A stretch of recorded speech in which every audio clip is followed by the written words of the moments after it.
Hello everyone. వంటగది చిన్నదైనా పెద్దదైనా కూడా నీట్గా ఉంటే చాలా బాగుంటుంది. కొంతమందికి వంటగది చాలా చిన్నగా ఉందబ్బా అనిపించింది, కానీ మనం పెట్టుకునే రీతిలో నీట్గా ఉంచుకుంటే చిన్నదైనా కూడా అందంగా కనిపిస్తుంది. నేనైతే ఎక్కడ వస్తువు అక్కడే ఉంచుకుంటాను.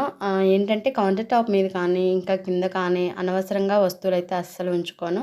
కౌంటర్ టాప్ మొత్తం కూడా క్లీన్గా ఉంచుకుంటాను. అప్పుడే మనం కిచెన్లోకి వెళ్తే వంట చేయడానికి చాలా పాజిటివ్గా వంట చేయాలి అనే ఇంట్రెస్ట్ వస్తుంది. నేను రెగ్యులర్గా వండిన వంటలు, అన్నం కానీ కర్రీ కానీ ఇంకేమన్నా పెరుగు అలాంటివి మాత్రం బయట ఇట్లా గిన్నెల్లో ఉంచేస్తాను. ఇంకా మిగతా మనం వాడుకునేవి అవన్నీ కూడా ప్లేట్స్ కానీ అవన్నీ కూడా స్టాండ్లో వేసి ఆరిన తర్వాత కబోర్డ్లో అయితే చదురుతాను.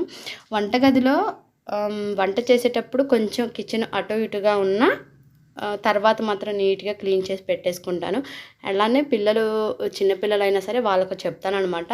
అలా కాకుండా వాళ్ళు 7:30కి మార్నింగ్ వెళ్ళిపోతారు అండ్ 5:30కి ఈవినింగ్ ఇంటికి వస్తారు కాబట్టి పెద్దగా ఇదిగా ఏమి ఉండదు. నేను అనుకున్న రీతిలో కిచెన్ అయితే పెట్టుకుంటాను. మీకు వీడియో చూసే వాళ్ళకి కొంచెం డార్క్గా కనిపించవచ్చు కబోర్డ్స్, కానీ ఇవి కొంచెము మరీ అంత బ్లాక్గా ఏం లేదండి. కొంచెము బ్రౌన్ కలర్ ఉంటారు కదా, సో అలా ఉంటుంది. కాకపోతే వీడియో క్లారిటీ లేకపోవడంతో మీకు కొంచెం బ్లాక్గా కబోర్డ్ కనిపిస్తున్నాయి. అలానే అటు సూర్యుడు విండోస్లోంచి పడుతున్నాడు కాబట్టి మీకు అట్లా కనిపిస్తుంది. అండ్ ఎలా ఉంది నా కిచెన్ అనేది కామెంట్లో తప్పకుండా షేర్ చేయండి. అండ్ ప్రతిరోజు కూడా నా కిచెన్ అనేది ఇట్లానే ఉంటుంది. సో చిన్నదైనా పెద్దదైనా కూడా మనం పెట్టుకునే పద్ధతిలోనే కిచెన్ అనేది ఉంటుందన్నమాట.